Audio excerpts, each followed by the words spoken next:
차가운 수술실 복도에 앉아 있었습니다. 엄마가 위암 수술을 받는 동안 내 휴대폰에선 시어머니의 목소리가 쏟아졌죠. 너 지금 어디야? 제사 준비는 누가 해? 목구멍이 꽉 막혀 겨우 대답했습니다. 어머니, 친정 엄마가 지금 수술 중이에요. 하지만 돌아온 건 단호한 한마디. 내 엄마 수술이 뭐가 그리 대수냐? 내가 며느리면 며느리 노릇을 해야지. 그 순간 알았습니다. 내가 있는 이 병원 복도는 엄마의 생사가 오가는 전쟁터, 저편의 집은 나를 사람으로 보지 않는 냉혹한 세상이라는 걸. 그리고 나는 두 지옥 사이에서 오롯이 혼자였습니다. 그날의 전화 한 통이 내 인생을 완전히 바꿔놓았습니다. 사연 시작 전에 구독과 좋아요를 눌러주시면 제게 큰 힘이 됩니다. 늦은 저녁, 집안에는 고요함만이 감돌았다. 거실 한쪽에 앉아 아이 숙제를 챙기며 나는 오늘 하루도 무사히 흘러가길 바랐다. 그때 침묵을 깨는 듯 핸드폰 벨소리가 울렸다. 화면에는 동생이라는 이름이 떴다. 평소와는 다른 늦은 시각, 불길한 예감이 가슴을 두드렸다. 망설임 끝에 전화를 받았다. 수화기 너머로 들려오는 동생의 목소리는 평소보다 한층 낮고 떨려 있었다. 누나, 엄마 검사 결과 나왔어. 위암 3기래. 순간 시간이 멈춘 것 같았다. 귀가 멍멍해지고 손끝이 차가워졌다. 뭐라고? 위암 3기? 나는 믿을 수 없다는 듯 되물었다. 동생은 잠시 침묵하다가 의사가 빨리 수술하지 않으면 위험하대. 지금 엄마 많이 힘들어 보여.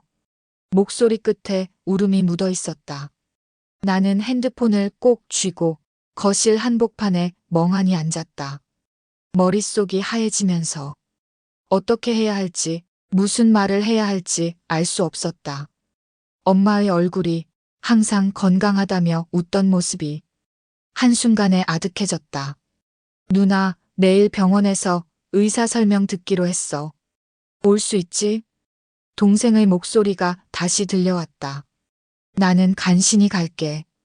꼭 갈게. 라고 대답했다. 전화를 끊고 나니 온몸에 힘이 빠졌다. 숨을 크게 들이켜도 가슴 어디선가 덩어리가 걸려 내려가지 않았다. 나는 거실 불을 껐다. 창밖에는 늦은 봄비가 내리고 있었다. 유리창에 맺힌 물방울 너머로 어둠이 더 진하게 내려앉았다. 머릿속에는 엄마와의 추억이 파도처럼 밀려왔다.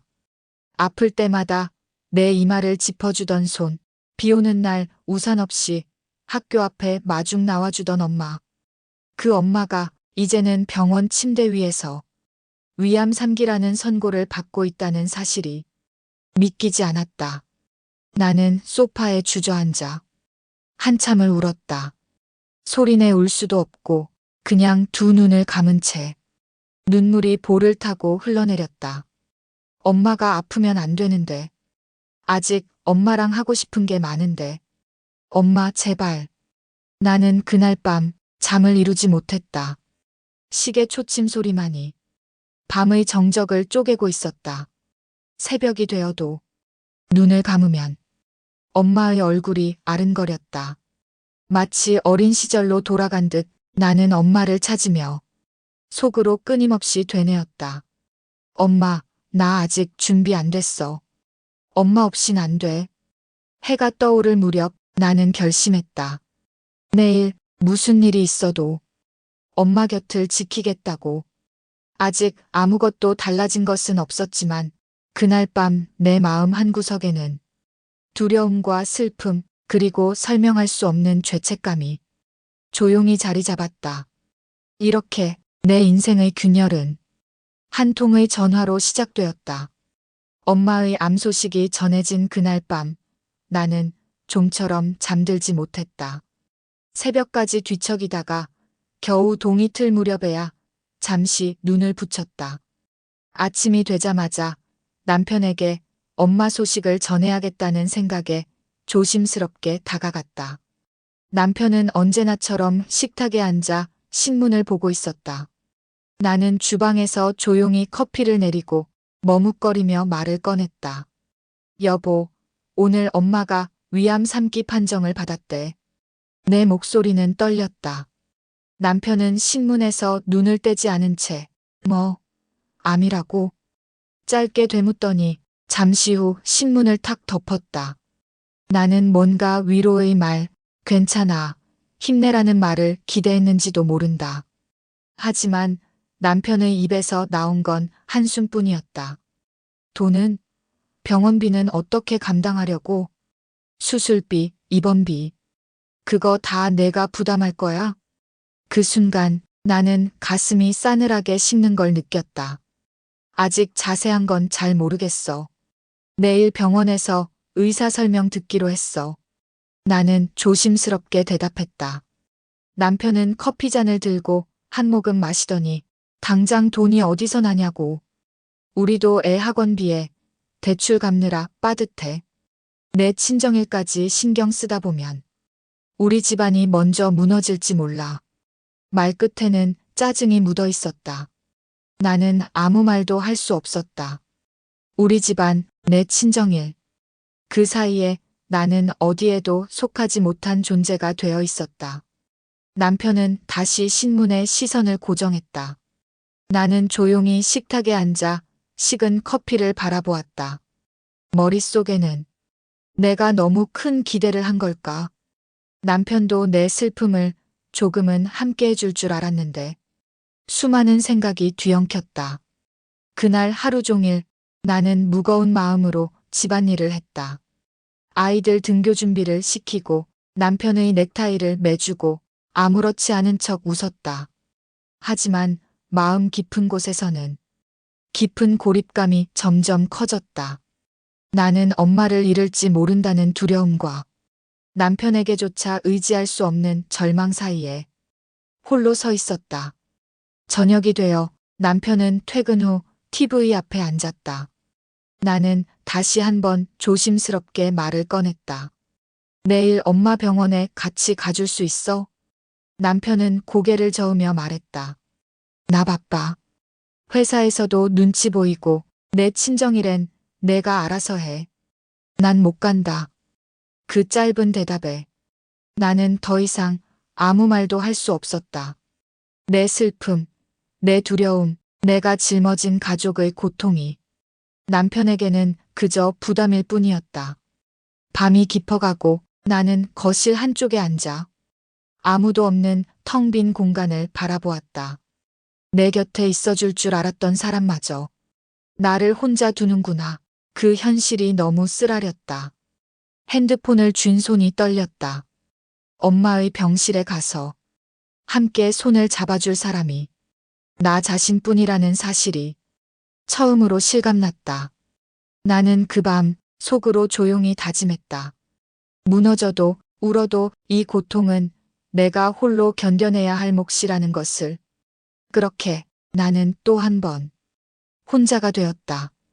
엄마의 병실로 가는 아침, 나는 마음 한쪽이 무겁고 불안했다.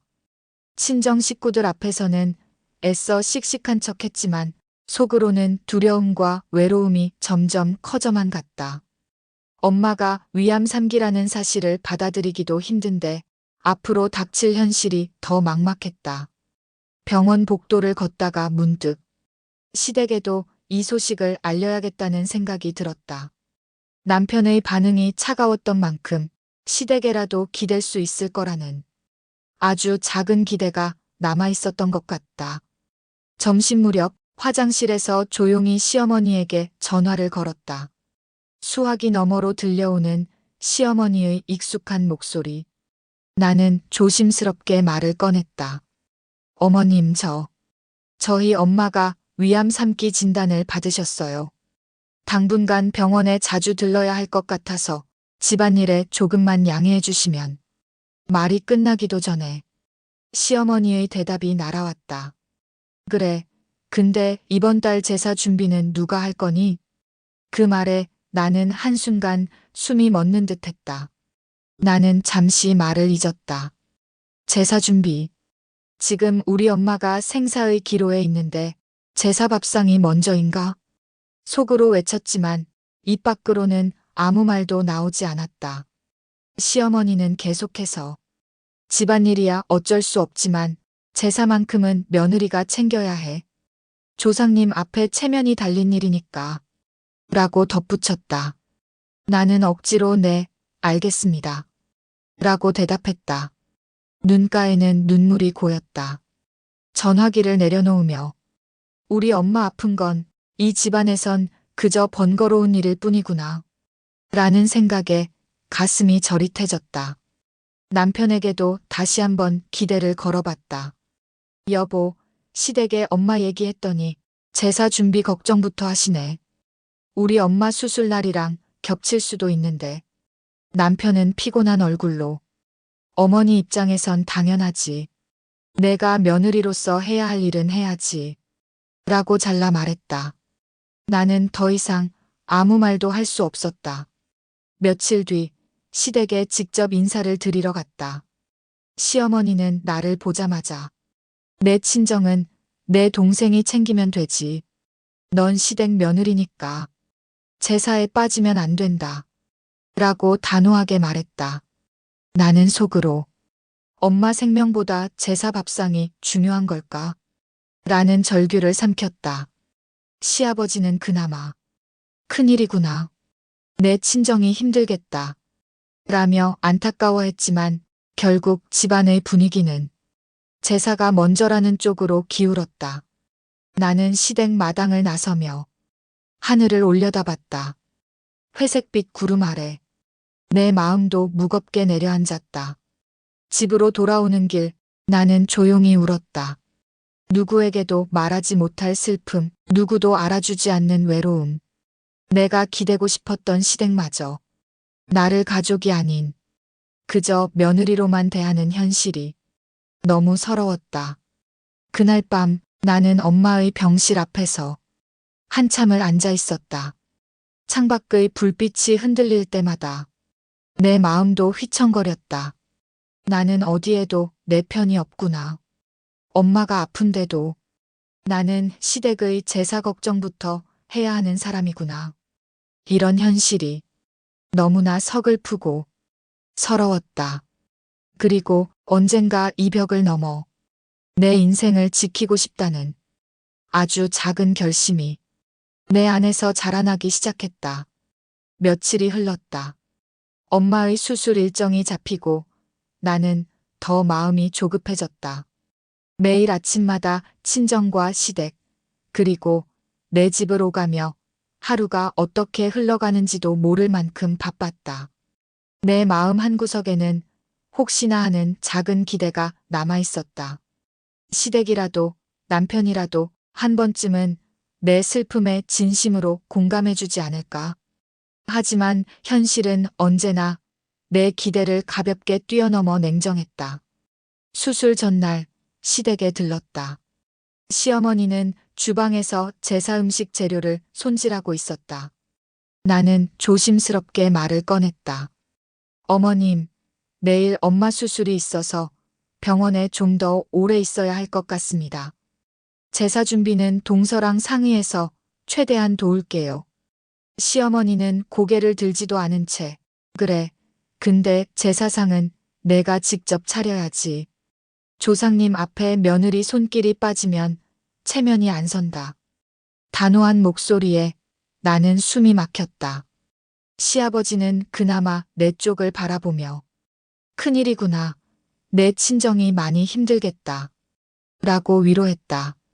나는 그 한마디에 잠시 마음이 풀리는 듯했다. 하지만 시어머니는 곧장 말을 이어갔다. 내 친정도 걱정이겠지만 제사가 집안의 큰일이야. 조상님 앞에 체면이 달린 일이니까. 그 말이 내 가슴에 대모처럼 박혔다. 나는 속으로 우리 엄마 생명보다 제사 밥상이 더 중요한 걸까? 라는 절규를 삼키며 고개를 끄덕였다. 저녁이 되어 집에 돌아오니 남편이 소파에 누워 있었다. 나는 조심스럽게 다시 한번 말했다. 여보, 엄마 수술날이 제사날이랑 겹칠 수도 있어. 내가 병원에 좀 더 있어야 할 것 같아. 남편은 짧게 대답했다. 내 동생 있잖아. 내가 며느리로서 제사에 있어야지. 엄마 병원은 가족들이 알아서 하겠지. 그 말에 나는 더 이상 아무 말도 할 수 없었다. 다음 날 엄마 수술을 앞두고 병원에 갔다. 엄마는 수술복을 입고 침대에 누워 있었다. 나는 엄마의 손을 꼭 잡고 엄마 걱정 마. 잘 될 거야. 나 여기 있을게. 라고 말했지만 마음 한구석에서는 시댁의 제사 걱정이 끊이질 않았다. 동생이 내 어깨를 두드리며 누나, 엄마 곁에 있어. 제사 같은 건 신경 쓰지 마. 라고 했지만 나는 쉽게 결정을 내릴 수 없었다. 머릿속이 복잡했다. 나는 며느리로서의 의무와 딸로서의 마음 사이에서 대체 어디에 서 있어야 할까? 수술이 시작되자 나는 병원 복도를 서성였다. 시간이 흐를수록 초조함이 커졌다. 그때 남편에게서 전화가 왔다. 제사 준비는 다 했어? 어머니가 내가 없으면 체면이 안 선다고 하셔. 그 말에 나는 결국 병원을 떠나 집으로 향했다. 제사 준비를 하면서도 내 마음은 병원에 남아 있었다. 도마 위에 놓인 고기와 생선, 끓는 국물 냄새 속에서 나는 엄마의 수술방 앞을 떠나지 못하는 딸이었다. 밤이 깊어가고 시어머니는 거실에서 친척들에게 우리 며느리가 제사상 하나는 제대로 차려. 덕분에 체면이 서네. 라고 자랑했다. 그 말이 칭찬이 아니라 내 삶의 허망함으로 들려왔다. 나는 부엌 한쪽에 서서 내가 정말 이 집안의 며느리로만 살아야 하는 걸까? 엄마가 죽어가는 순간에도 나는 제사상을 차려야 하는 사람일 뿐일까? 라는 생각에 눈물이 났다. 자정이 넘자 남편이 다가와 내일은 일찍 일어나야 하니까 이제 그만 자. 라고 말했다. 나는 아무 말 없이 고개를 끄덕였다. 침대에 누워 천장을 바라보며 나는 조용히 흐느꼈다. 내가 짊어진 의무, 이 집안의 냉정함, 그리고 엄마를 지키지 못하는 내 무력함이 한꺼번에 밀려왔다. 그 밤 나는 처음으로 이 모든 의무와 냉정함에서 언제쯤 해방될 수 있을까? 라는 생각을 했다. 그리고 마음 깊은 곳에서 아주 작은 결심이 조용히 움트기 시작했다. 엄마의 수술날이 밝았다. 새벽부터 불안에 잠을 설쳤다. 창밖은 여전히 어둡고 머릿속은 복잡했다. 엄마가 수술실에 들어가는 모습을 지켜봐야 하는 오늘 나는 딸로서, 가족으로서 무엇보다 엄마 곁에 있어야 한다고 생각했다. 하지만 아침부터 시어머니의 전화가 울렸다. 오늘 제사 준비는 다 했니? 내 엄마 병원은 내 동생 있잖니. 넌 며느리로서 제사에 있어야지. 목소리는 차갑고 단호했다.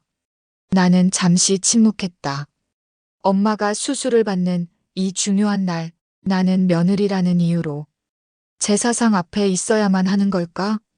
속으로 외치고 싶었지만 목구멍이 막혀 아무 말도 나오지 않았다. 남편도 내 편이 아니었다. 어머니 말씀대로 해. 내 동생이 엄마 병원에 있으면 됐잖아. 너는 내 자리에서 할 일 하면 돼. 그 말에 나는 완전히 무너지는 기분이었다. 병원에서 동생에게 전화를 걸었다. 미안해. 오늘 엄마 곁에 못 있을 것 같아. 동생은 잠시 침묵하다가 누나 신경 쓰지 마.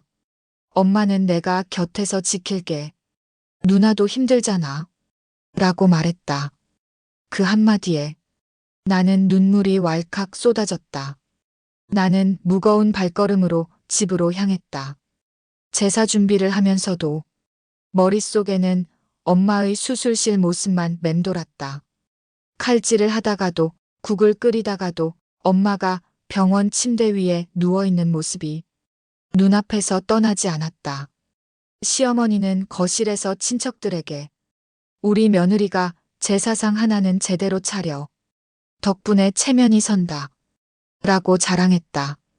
그 말이 칭찬이 아니라 내 마음을 더욱 허탈하게 만들었다. 친척들이 속속 도착할 때마다 나는 기계처럼 상을 차리고 음식을 나르고 절차에 따라 움직였다. 내가 살아있다는 감각조차 사라졌다. 제사상 앞에서 절을 올리며 나는 속으로 엄마 미안해. 딸로서 아무것도 해주지 못해서 미안해. 끊임없이 되뇌었다. 제사가 끝나고 방에 혼자 앉아있자니 가슴이 텅 빈 것 같았다. 엄마의 수술이 끝났다는 연락을 기다리며 나는 휴대폰만 붙잡고 있었다. 동생에게서 문자가 왔다. 누나, 엄마 수술 잘 끝났어. 지금 회복실이야. 그제야 나는 조용히 안도의 한숨을 내쉬었다. 하지만 그 안도감도 잠시 머릿속에는 나는 오늘 무엇을 위해 이렇게 울고 이렇게 고립되어야 했을까? 라는 허무함만 남았다. 밤이 깊어질수록 가슴 속엔 분노와 슬픔이 뒤섞여 더 이상 눈물도 나오지 않았다. 나는 그날 밤 이 집안의 며느리라는 이름이 내게 얼마나 깊은 상처와 무력감을 안겼는지 처음으로 또렷이 깨달았다. 내가 언제까지 이 집안의 그림자 노릇을 해야 하지? 침대에 누워 천장을 바라보며 나는 조용히 이를 악물었다. 이대로는 안 된다는 작은 결심이 가슴 한구석에서 조용히 그러나 뜨겁게 피어오르고 있었다. 엄마의 수술이 끝나고 며칠이 지났다. 동생의 연락으로 수술이 잘 끝났다는 소식을 들었지만 나는 정작 엄마 손을 잡아주지도 곁에서 눈을 맞추지도 못했다. 제사 준비와 뒷정리, 친척들 치닥거리까지 모든 일이 끝나고 나서야 나는 겨우 엄마 병원으로 향할 수 있었다. 병실 문 앞에 섰을 때 가슴이 먹먹하게 조여왔다. 문을 열면 어릴 적 엄마가 내 이름을 부르며 미소 짓던 모습이 반겨줄 것 같았지만 침대 위의 엄마는 수술의 흔적과 피로에 지친 채 조용히 누워 있었다. 나는 조심스럽게 엄마 곁에 다가가 그 손을 살며시 잡았다. 엄마 미안해. 수술날 곁에 못 있었어. 목이 메어. 더는 말을 잇지 못했다. 엄마는 힘없이 웃으며 괜찮아, 우리 딸. 엄마 이제 괜찮아졌어. 내가 이렇게 와줘서 고마워. 라고 말했다. 그 말이 오히려 내 마음을 아프게 찔렀다. 병실 창밖으로 비가 내리고 있었다. 나는 엄마의 손을 꼭 잡은 채 창밖을 바라봤다. 이 집안의 며느리로 살아온 세월, 남편과 시댁, 그리고 내 곁에 아무도 없는 현실이 파노라마처럼 펼쳐졌다. 어쩌다 나는 내 편 하나 없는 인생을 살고 있는 걸까? 엄마가 아프다는 소식에 남편도 시댁도 진심으로 걱정해주지 않았다.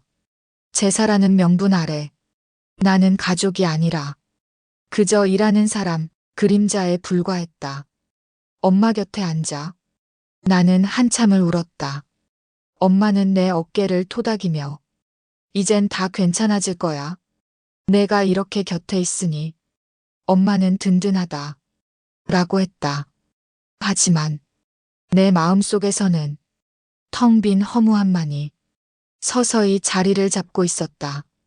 병실 복도를 걸어 나오며 나는 문득 내가 정말 원하는 건 뭘까? 이 집안의 며느리로, 누군가의 아내로, 누군가의 딸로만 살아가야 하는 걸까? 라는 생각이 들었다.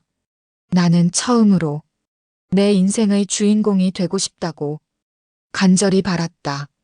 집으로 돌아가는 길 차창 밖으로 비가 내렸다. 나는 창에 머리를 기대고 조용히 눈을 감았다.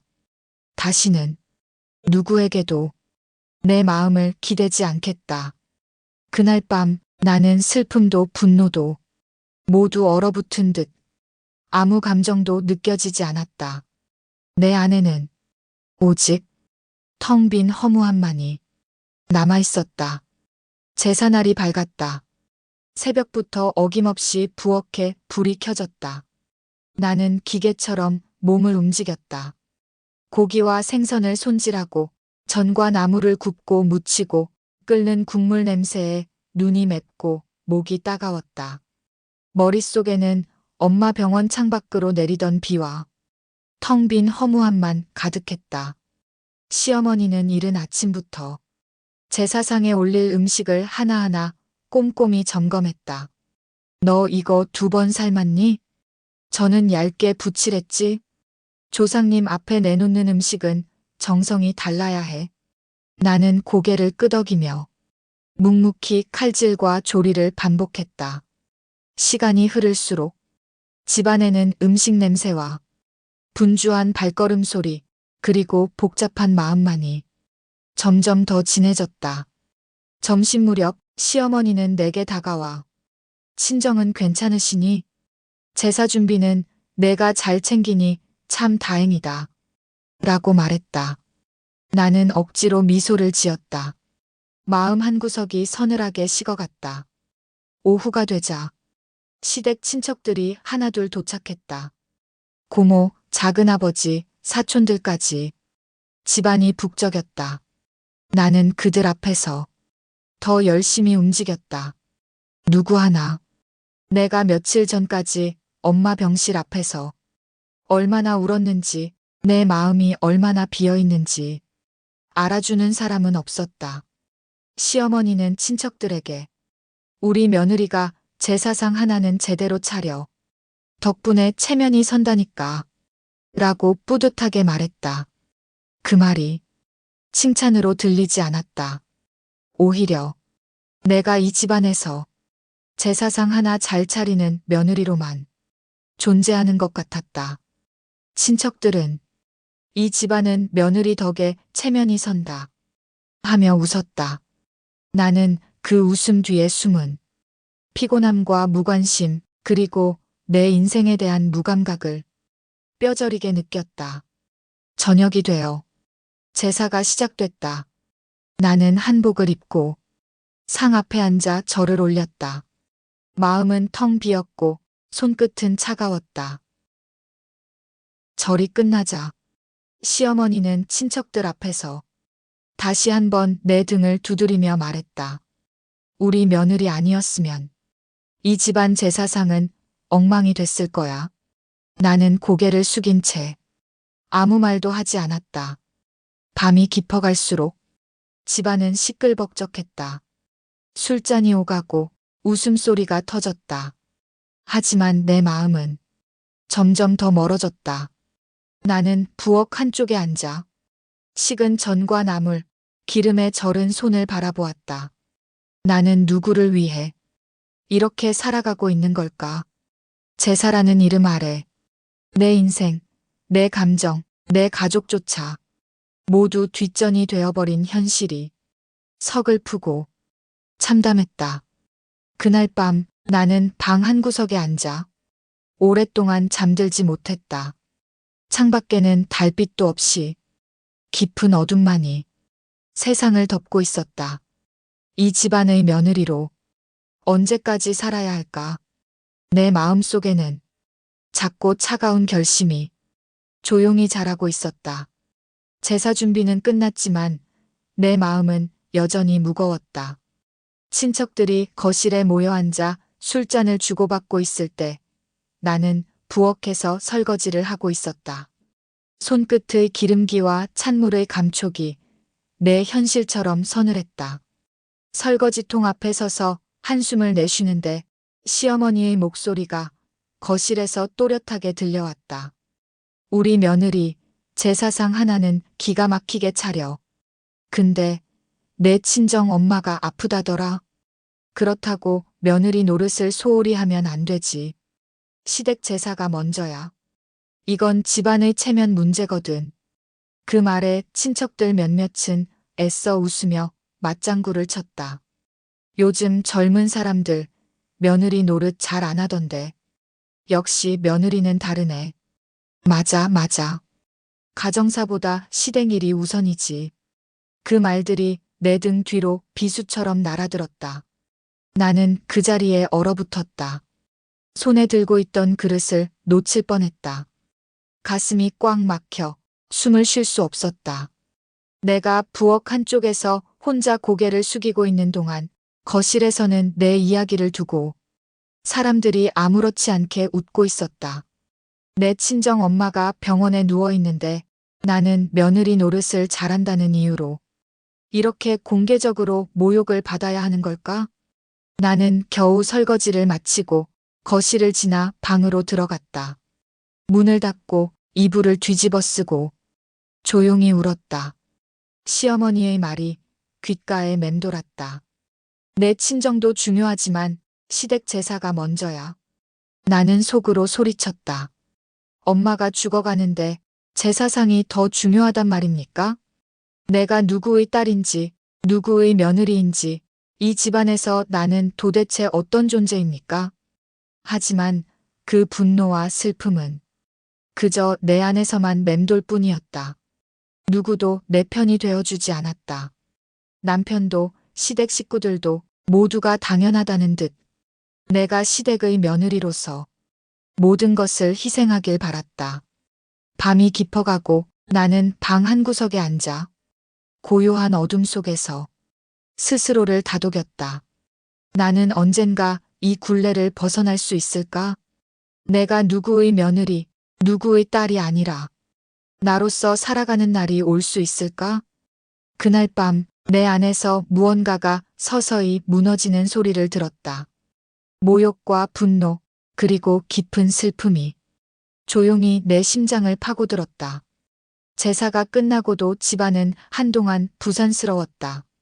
친척들은 거실에서 술잔을 기울였고 시어머니는 뿌듯한 얼굴로 이곳저곳을 오가며 우리 며느리 덕에 체면이 섰다고 자랑했다. 나는 부엌 한쪽에 앉아 몸을 기대고 있었다. 손끝엔 아직도 기름기와 음식 냄새가 남아 있었고 마음에는 씻을 수 없는 허무함이 내려앉았다. 방으로 들어가 잠시 쉬려고 했지만 안방에서 들려오는 시어머니와 친구의 대화가 귀에 박혔다. 문틈 사이로 그들의 목소리가 또렷하게 새어나왔다. 시아버지가 준 돈, 제사 준비비로 다 썼지. 며느리 친정에 쓸 돈이 어딨겠어. 시어머니는 웃으며 말을 이었다.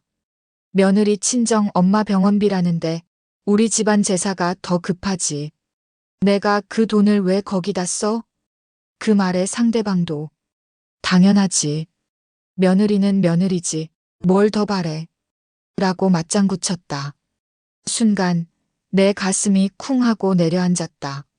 시아버지가 내 친정 엄마 수술비라며 건넨 돈이 제사상 음식과 술로 바뀌었다고?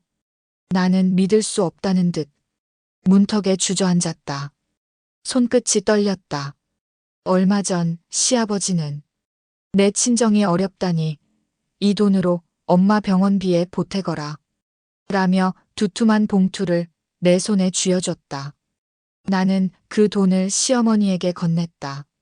어머님, 병원비 보내주신 돈이에요. 제가 바로 엄마한테 전달할게요. 시어머니는 그때 그래, 알겠다.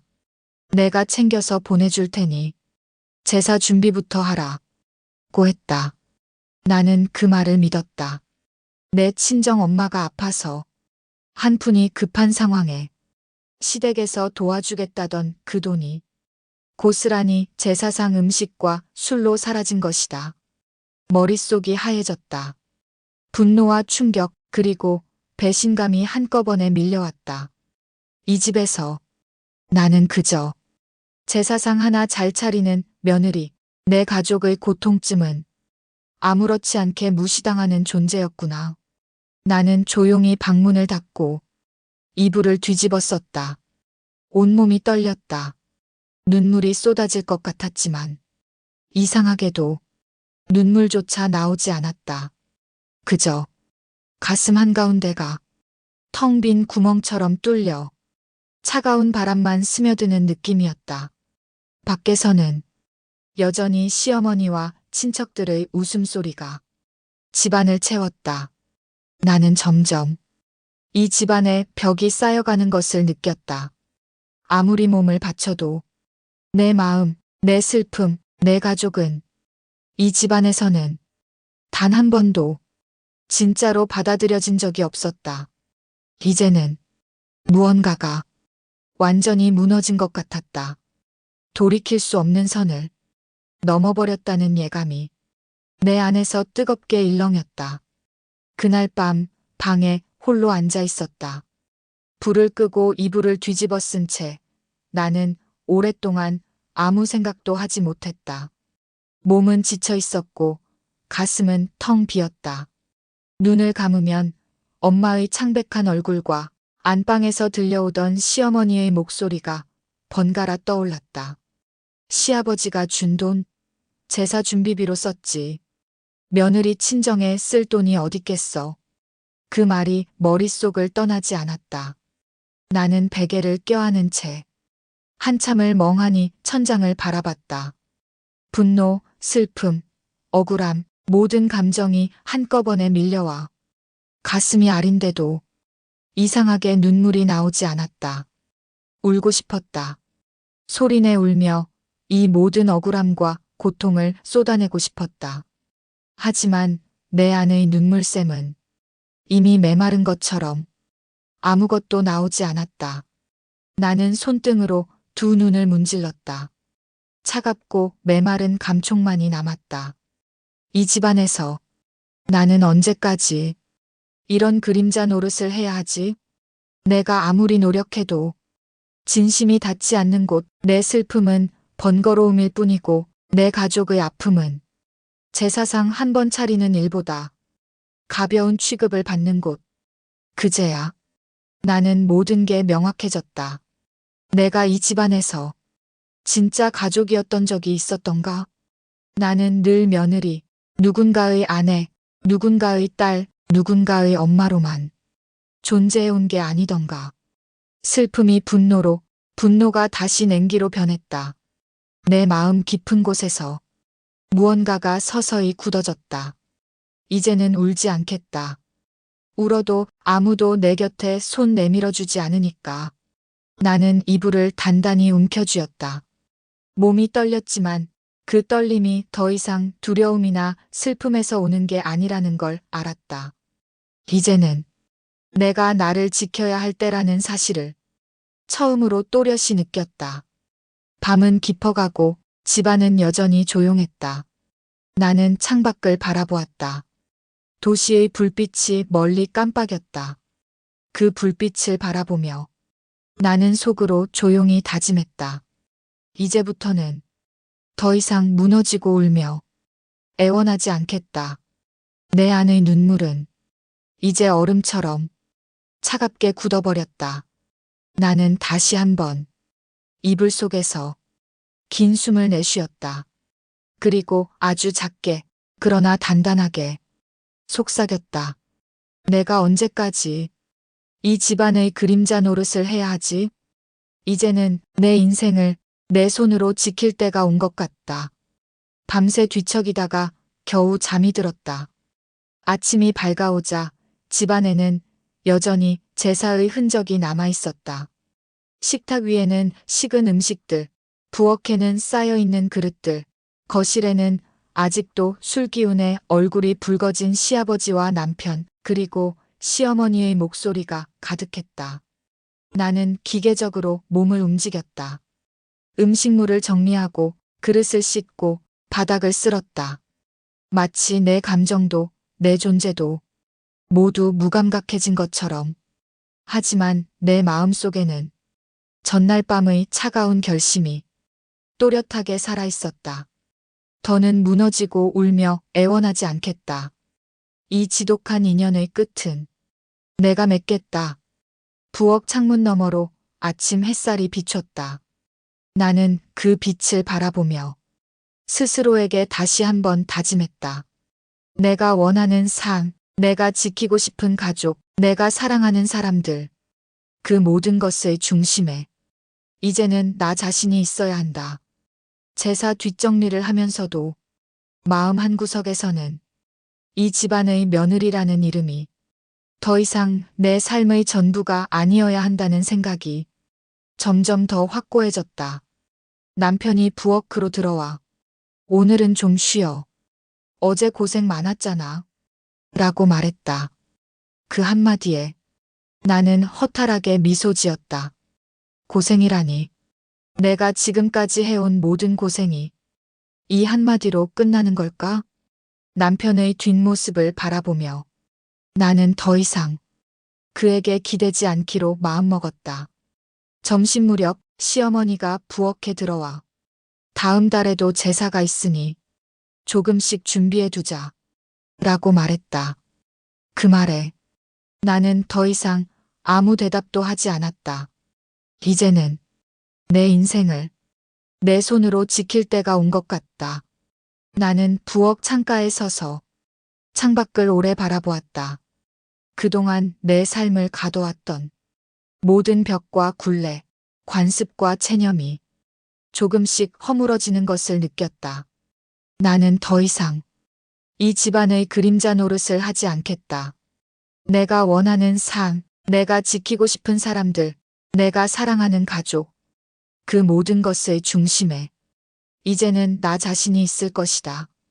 그날 저녁 나는 거울 앞에 앉아 오랫동안 내 얼굴을 바라봤다.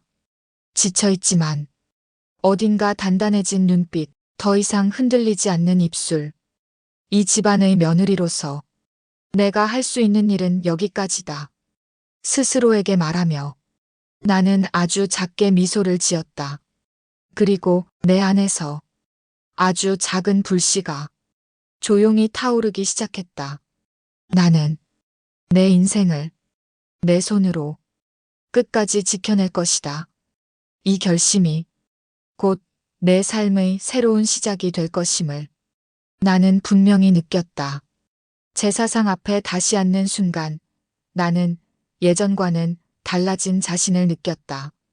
한복을 입고 머리를 단정하게 올리고 조상님 앞에 절을 올리는 내 모습. 겉으로 보기엔 그저 평온하고 얌전한 며느리였지만 내 마음속에는 더 이상 두려움도 슬픔도 애원도 남아있지 않았다. 절을 올릴 때마다 나는 마음속으로 조용히 되뇌었다. 이 상 앞에서 나는 더 이상 희생하지 않는다. 이제부터는 내 인생을 위해 살아간다. 손끝이 차가웠지만 가슴 속에는 복수와 해방의 불씨가 조용히 타올랐다. 제사 절차가 이어질수록 나는 오히려 차분해졌다. 시어머니가 옆에서 조상님 앞에선 늘 겸손해야 해. 우리 집안의 전통을 내가 이어가는 거야. 라고 말했지만 그 말이 더 이상 내 마음을 흔들지 못했다. 나는 상 위의 음식들을 바라보았다. 내 손으로 직접 만든 전, 나물, 탕, 고기. 그 하나하나에 스며든 내 시간과 노동, 그리고 그동안 흘린 눈물과 한숨이 이제는 차가운 평정으로 변해 있었다. 남편과 시아버지는 조용히 술잔을 들고 절을 올렸다. 나는 그들의 뒷모습을 바라보며 이제는 당신들도 내 인생을 좌지우지할 수 없다. 라고 속으로 중얼거렸다. 시어머니는 친척들에게 우리 며느리는 제사상 하나는 정말 잘 차려. 조상님이 흐뭇해하실 거야. 라며 자랑했다. 그 말에 나는 아무런 감정도 느끼지 않았다. 칭찬이든 기대든 이제는 내 삶에 더 이상 영향을 주지 못할 거라는 확신만이 남았다. 제사가 끝나자 나는 조용히 부엌으로 들어가 설거지를 하며 깊은 숨을 내쉬었다. 거울에 비친 내 얼굴은 지쳐있지만 어딘가 단단해져 있었다. 이제는 더 이상 누구의 며느리로도 누구의 딸로도 살아가지 않는다. 나 자신으로 살아갈 것이다. 그 결심이 내 안에서 점점 커졌다. 밤이 깊어가고 집안이 조용해지자 나는 거실 한복판에 앉아 오랫동안 생각에 잠겼다. 조상도 남편도 시어머니도 아닌 내 인생을 위해 살아야 한다. 차가운 평정 속에 나는 처음으로 진짜 자유를 꿈꿨다. 그날 밤 나는 오랜만에 스스로를 다독이며 아주 작게 그러나 단단하게 미소를 지었다. 이제 내 인생의 주인은 오롯이 나 자신임을 나는 분명히 느꼈다. 제사가 끝나고 집안은 다시 일상으로 돌아갔다. 설거지도 뒷정리도 모두 내 몫이었다. 나는 무표정한 얼굴로 그릇을 씻고 바닥을 닦았다. 손끝이 아려오고 허리가 저려왔지만 이제는 아프다는 감각조차 무뎌진 듯했다. 그날 밤 식구들이 모두 거실에 모여 텔레비전을 보며 웃고 있을 때였다. 나는 부엌에서 조용히 설거지를 하고 있었다. 그때 시어머니가 다시 내 이름을 불렀다. 내 친정은 내 동생이 챙기면 돼. 넌 며느리로서 제사에 충실해. 이 집안의 체면이 달린 일이야. 그 말이 내 귓가를 찢듯이 파고들었다. 나는 그 자리에 얼어붙었다. 숨을 크게 들이쉬었지만 폐 끝까지 찬 공기가 차갑게 퍼졌다. 내 친정, 내 엄마, 내 가족. 나는 도대체 누구의 딸이고 누구의 며느리란 말인가? 수많은 밤을 울며 참아왔던 분노. 이 집안에서 며느리라는 이름으로 살아온 세월의 억울함. 내가 얼마나 애써도 결국 내 고통은 아무에게도 중요하지 않다는 사실이 한순간에 터져버렸다. 내 손이 떨리기 시작했다. 설거지하던 그릇이 자꾸 미끄러졌다. 가슴 속에 쌓여온 분노가 이제는 더 이상 억누를 수 없는 임계점에 다다른 걸 나는 분명히 알았다. 시어머니의 목소리가 한 번 더 들렸다. 며느리는 며느리다워야 해. 친정일에 너무 신경 쓰지 말고 이 집안일에 집중해. 그 말이 기름처럼 내 분노에 부어졌다. 나는 조용히 두 손을 식탁 위에 얹었다. 심장이 쿵쾅거렸고 머릿속이 하얘졌다. 순간 내 안에서 무언가가 완전히 끊어졌다.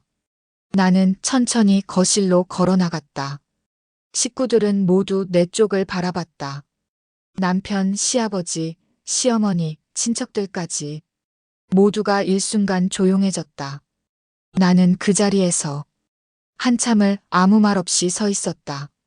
그동안 눌러왔던 인내와 슬픔, 모욕과 분노가 모두 한 점에 모여 내 눈빛에, 내 손끝에, 내 온몸에 불길처럼 치솟았다. 이제는 참지 않겠다. 이제는 더 이상 이 집안의 그림자로 남지 않겠다. 나는 마지막으로 한 번 시어머니의 얼굴을 바라봤다. 그 순간 내 안의 모든 인내가 산산이 부서졌다. 나는 거실 한가운데 상 앞에 섰다.